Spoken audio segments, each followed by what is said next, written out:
Labadiena, šiandien dar kartą apie mūsų sambūrius, mūsų susirinkimus, mūsų vienybės siekius, mūsų ateities perspektyvas. Artėja sausio 13. Tai yra sakralinė diena visai Lietuvos tautai. Visi prisimename praeitų metų sausio 13. Apie tai jau daug kartų kalbėjome, bet dar kartelį primenu, kaipgi tai vyko.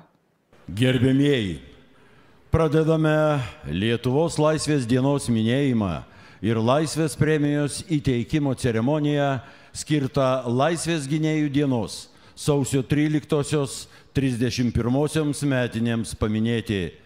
Ceremonijoje dalyvauja žuvusiųjų už Lietuvos laisvę artimieji, nukentėjusieji sausio 13-ąją, kovotojai už Lietuvos laisvę, nepriklausomybės gynėjai ir laisvės premijos laureatai, Lietuvos Respublikos vadovai, Respublikos vyriausybės ir Seimo nariai, Lietuvos nepriklausomybės akto signatarai, užsienio šalių diplomatinio korpuso atstovai, Lietuvos kariuomenės vadovybė, Lietuvos kariuomenės kūrėjai savanoriai, valstybės institucijų ir visuomeninių organizacijų atstovai, sostinės svečiai ir vilniečiai. Laisvės dienos minėjimą pradėsime iškilmingai pakeldami valstybės vėliavą ir sugiedodami Lietuvos Respublikos himną. Vėliavų pakelimo ceremoniją vykdo Lietuvos kariuomenės garbės sargybos kuopa ir Lietuvos kariuomenės orkestras.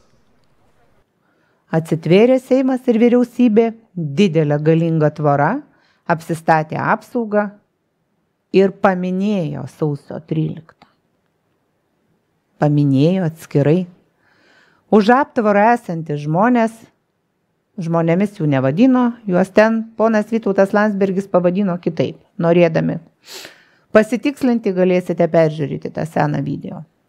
Tai va, už aptvarą esantys žmonės švilpė, buvo nepatenkinti. Kalbės Lietuvos Respublikos ministrė pirmininkė Ingrida Šimonytė.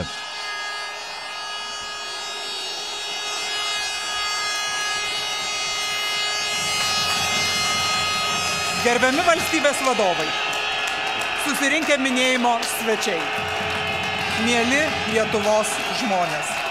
Ir tai, kad jūs šiandien galite man švilpti, yra taip pat tos iškovotos laisvės dalis. Nes jie netapo tos dienos dalimi, jų nuomonė nebuvo išgirsta, jie net nebuvo reikalingi. Aptvaras ir buvo tam, kad visi, kas buvo už aptvaro, buvo niekiniai. Tuščia vieta, jų niekas nenorėjo išgirsti ir kaip vėliau senelis Vytautas Landsbergis pasakė, žmonės už aptvaro jiems trukdė, jam trukdė išgirsti kalbėtojus. O kalbėtojais turėjo būti tauta. Todėl tam, kad nepakartoti klaidos, primenu, kad sausio 13 tai yra ne Seimo diena, ne vyriausybės diena, tai yra visos Lietuvos sakralinė diena. Šventė, gal ir šventė, nors šventė jos vadinti nederėtų, bet sako švenčiame. Daug metų tą dieną minime įvairių rajonuose. Žmonės susirenka prie laužo, verda arbatą, kviečia tuos, kurie dalyvavo tą dieną sausio 13 įvykiuose, išklauso jų prisiminimus, pagerbė žuvusius tylos minutę, pabendrauja tarpusavį, pasidalina skauduliais. Šių metų sausio 13 diena turėtų tapti visos tautos sakralinė švente. Tai reiškia, kad čia šią dieną turi dalyvauti visa Lietuva, žalia, mėlyna, raudona, geltona. Visa Lietuva. Kad taip įvyktų, jau šiandien prašau visų organizacijų, mažų, didelių, politinių, nepolitinių, visuomeninių judėjimų rašyti į Seimą kreipinius su reikalavimu sausio 13 dieną suteikti žodį jūsų organizacijos atstovui. Mūsų bus daug, aš suprantu, kad daug norinčių pasisakyti, bet tegu tai bus kaip tą sausio 13 naktį. Tegu tai bus 3, 5, 6, jeigu reikės 7 valandos, bet tegu bus išgirsti visi. Pasisakysime, pasikalbėsime, pasibendrausime, pasidalinsime puodeliu arbatos.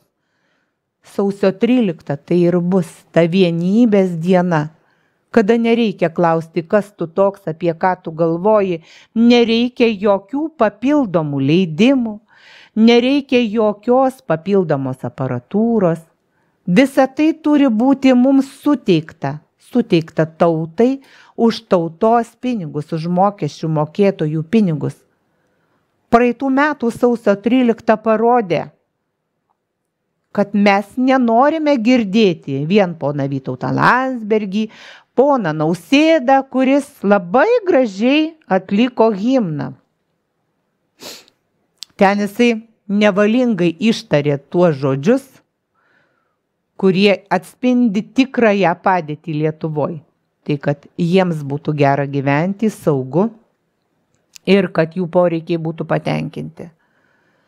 Todėl kviečiu visus. Nepatingėkite. Parašykite savo reikalavimą suteikti jūsų organizacijos, judėjimo, asociacijos atstovui žodį šią sakralinę Lietuvai dieną. Užteks jau, tiek metų mes girdėjom tik išrinktųjų kalbas. Tiek metų mes girdėjom, kalbant prezidentus, kalbant Seimo atstovus. Betgi ne jie tai Lietuvai atnešė kitokį statusą. Ne jie tą sausio 13 šalo. Jiegi buvo net ir tie, kurie atėjo, buvo Seime, jiems buvo šilčiau, jiems buvo kaip visada saugiau ir maloniau, kai kas net ruošėsi bėgti. Kai kas buvo pasiruošęs čemodanus, taip vadinamus, čemodan vokzal, neaišku tik į kurią pusę jie būtų bėgę. Aš šiandien kviečiu jūs visus atsiimti sausio 13. Ir tada mums nebereikia jokių papildomų mitingų, mums nereikia jokių papildomų važinėjimų, tiesiog turėkime drąsos parašyti, pasakyti ir tą sausio 13 ateiti, būti kartu ir jeigu reikės, patraukti geležinės užkardas. Tai yra mūsų šalis, tai yra mūsų tautos valia, kuri tada prieš daug metų buvo išreikšta, tada juk nereikėjo leidimų. Tada mes visi atėjom, kalbėjom prie laužo, visi pasisakėm. Tada nereikėjo specialaus koncerto, mes dainavome tas dainas, kurios buvo mūsų širdyje. Tada nereikėjo jokių latgų. Tiesiog buvome mes, Lietuva, kartu ir žinojome, kodėl susirinkome. Šią sausio 13, aš manau, mes taip pat žinosime, kodėl mes atvažiavome, susirinkome, kodėl mes būsime ten.